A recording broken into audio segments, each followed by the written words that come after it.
Okay, I'm back for another dram, for another portion of the flight of the evening. We're into the Irish expansion here. I just had a Redbreast 12 and liked it quite a lot, and now I'm going to try something else, which I thought was pretty special.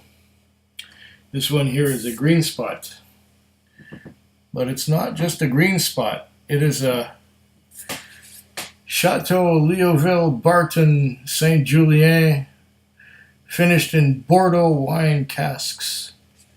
I think it says that on that side too. Yep, wine casks. So that's a little bit of a departure for a green spot. I had another green spot earlier, or should I say sometime last year. Did I finish it early this year? Anyway, I liked it a lot. It was a nice, refreshing, sort of youthful kind of dram. There was no age statement on it that I recall, but it was a nice 40%, and it was a nice what you could say an older version of what you would get from our friends at Jameson's, and it was a bit like Writer's Tears, which I also enjoyed very much. But this is a wine aged in wine casks, and there were not many of these on the shelf, and it looked kind of special. By the way, getting back to the Redbreast,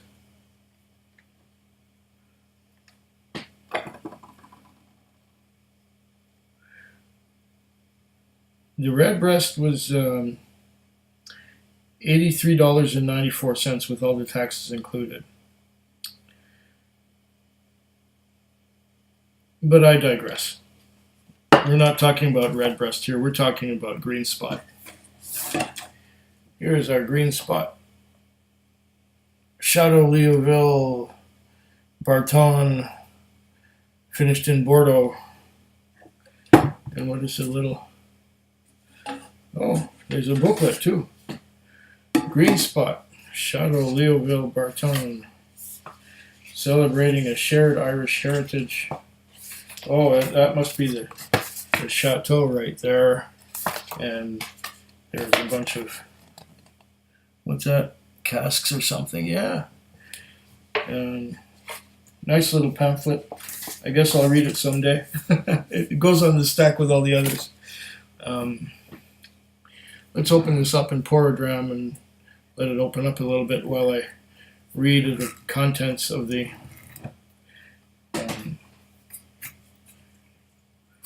read what's on the tube. Oh, good healthy pop on that one.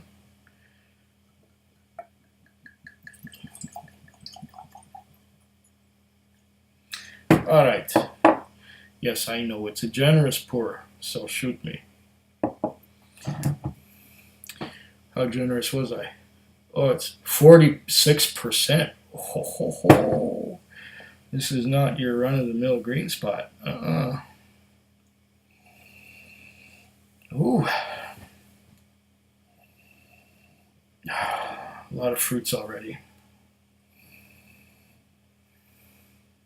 Fruits and vanilla so far. Well, we'll just put that aside for now and get back to it. Let it open up a little bit if it needs it.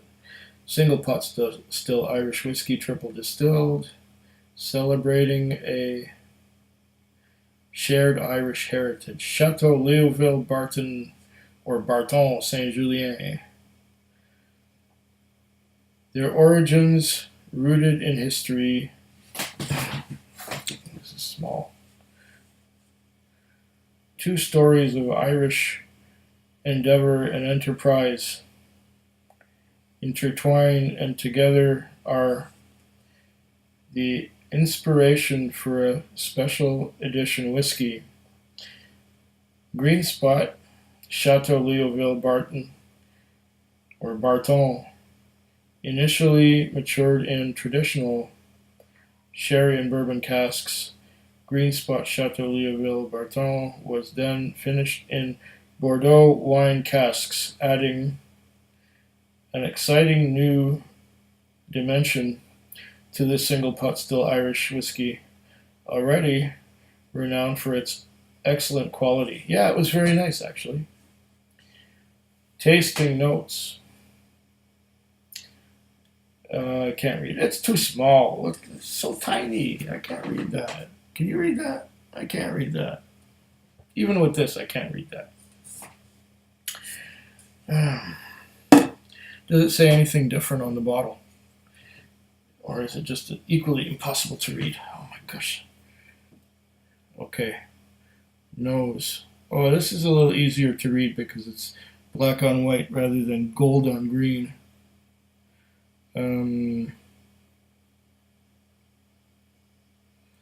Yeah, you know what? I'll just put that aside for now. I could read the tasting notes, but that would be cheating. Nosing notes and tasting notes and little lambs eat ivy. A kit'll eat ivy too, wouldn't you?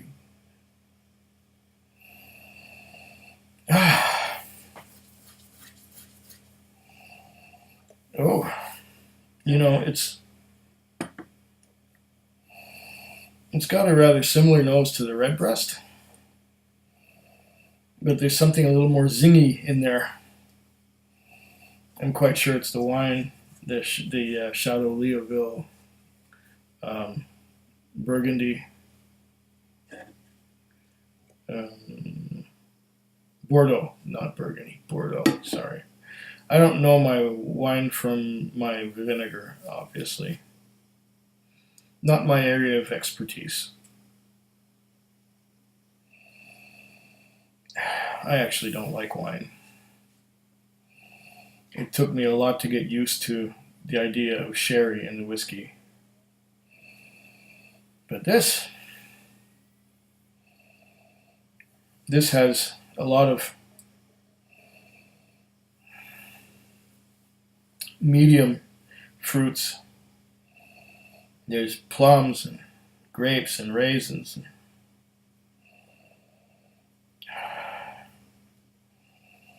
And maybe a little bit of, I'm getting oranges too. Or what passes as oranges to me. A little more grapes. Not so much the darker fruits like, prunes and dates and figs. And it's mostly the medium. It's the plum, it's the raisin, it's the grapes. Naturally, there's some vanilla.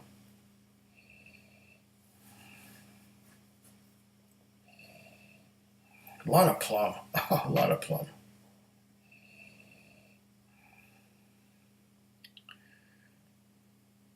There's a little bit of caramel, just a hint. But of course, they would probably call that the caramel and the vanilla woody notes. I guess you could say there are woody notes. There's something a little spicy about the nose too. Cinnamon maybe.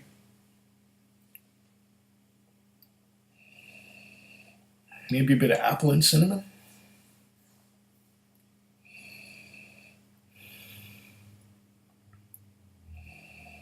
And there's that vanilla again. The vanilla is almost mixed with the apple and cinnamon.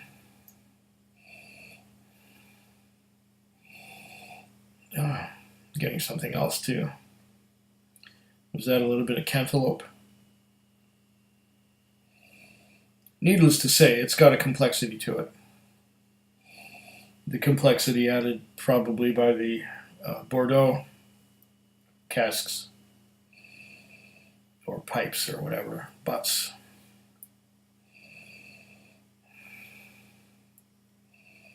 Yeah, very complex nose. The taste.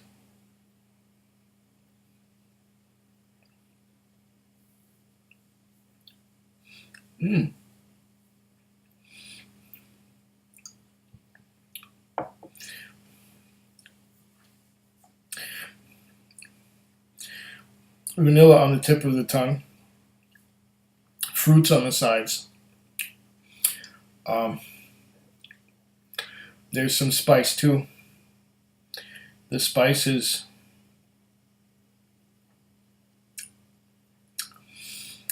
cinnamon, white pepper maybe, not dark pepper, white pepper, something else. Is it nutmeg? Nothing very nutty here. It's mostly fruity.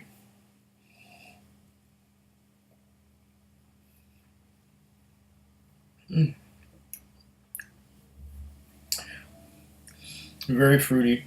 And then vanilla and spice on the tip. Yeah, more vanilla than caramel. But there's definitely a vanilla there. The spice, yeah, like I said, it's like a white pepper. See, without the fruits on the side, I would find the white pepper annoying. If it's just white pepper by itself. I got that with one of those young Canadian, I think it was a grain spirit, where there was a lot of pepper, but no fruit to balance it. Here the fruit and the pepper are balanced.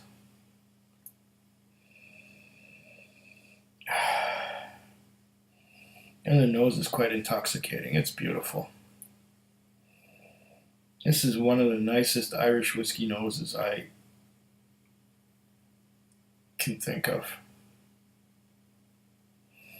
And you know, it's the sherry and the wine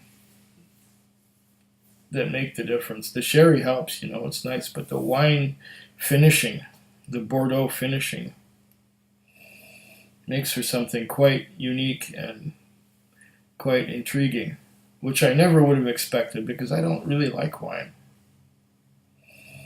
But I guess wine in small doses in your whiskey is okay.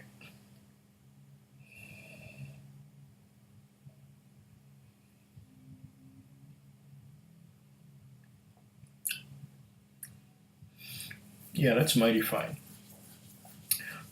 And it has a lingering, spicy aftertaste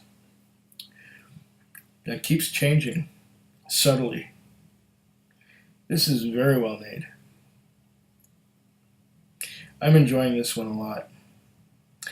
And yeah, what else is there to say but slancha? Food Quig. Food Quig. Food Quig. Food Quig. Food quick. Yeah.